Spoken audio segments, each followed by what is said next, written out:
I had two goals when I was young. My two goals was to make it to the NBA, and if I didn't make it to the NBA, and that's what I talk about, you gotta have other goals. You can't just have one target goal. I said I want to be a Division I head coach one day.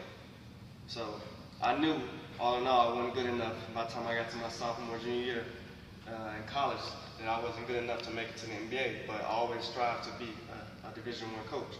So I played 2 years at Queens. They haven't went to the NCAA tournament. Division II has an NCAA tournament too.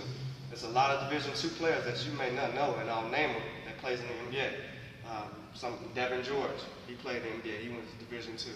But I played there for 2 years, we went to the tournament.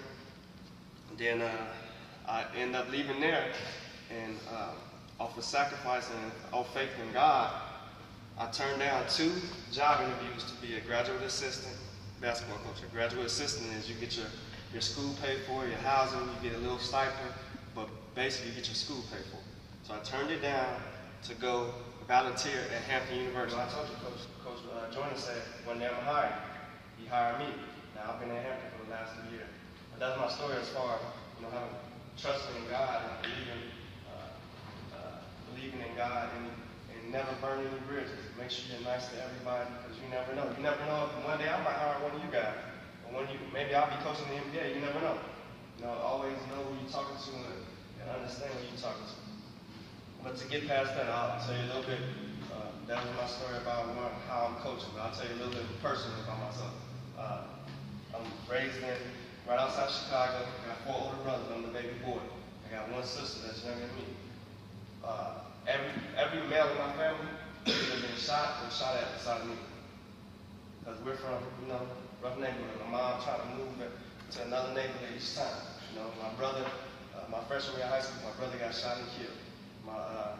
My brother that's 4 years older than me, he got shot with a BB gun in the eye, he lost the eye. My other brother got out of jail, got shot.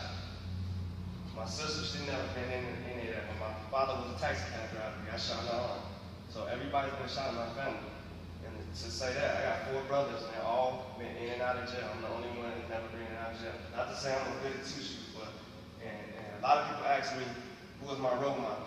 My parents and my brothers, because they did stuff that I said I would never do.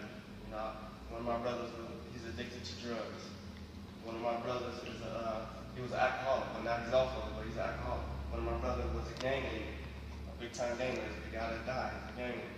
My other brother was right under him. He's a big-time drug dealer. And I told myself I would never do that. And they didn't allow me to do it. My brothers wouldn't allow me to do it. And that's just to speak on temptation. You don't have to give in on temptation and stuff if you don't want to. It's up to you. God gave you a head and a conscience, and He gave you a good conscience, and you know what's good and what's wrong. What's good and what's bad. All right? So that's about me growing up and my college experience and where I'm at now. Now I'm gonna talk to you about what I do now.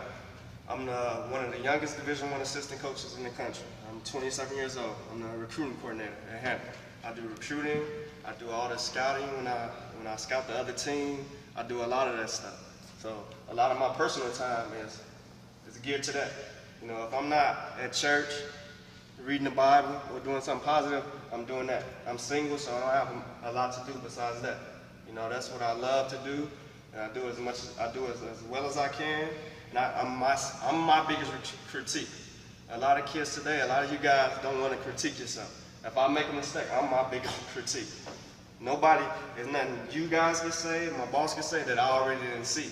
I'm my biggest critique, and that's why I think I'm going to be successful. But I go around the country and recruit. I go, and almost been in every school in Hampton as far as public school. I go and try to recruit the best kids. But back to recruiting. So when I recruit, so say I'm recruiting you, I know everything about you. Because you know how much scholarship money I'm going to give you? $120,000 out of 4 years. That's more than I make, way more. You get a $120,000 scholarship. Some people pay that for a house, pay less than that in a car. So my job is to find out every bit of information. I got everything. I know your birthday, I know your mom's name, I know your dad's name, I know your stepfather if you got a stepfather, I know your sister, I know your girlfriend. I know what you post on Twitter. If you post something on Twitter or Facebook that I don't think is right for our school, I'm not going to recruit you.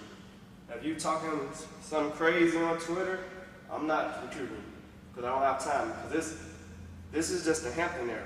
It's a whole country of kids that's willing to come to Hampton. If you got a 2.2 and I got a kid that's your same height, same weight, that's pretty good, that has a 3.0, which kid you think I'm gonna go recruit? Easy. I got a kid right now in Baltimore, really good, one of the best point guards in Baltimore. He calls me, texts me every day. He has a 2.0, hasn't passed the test yet.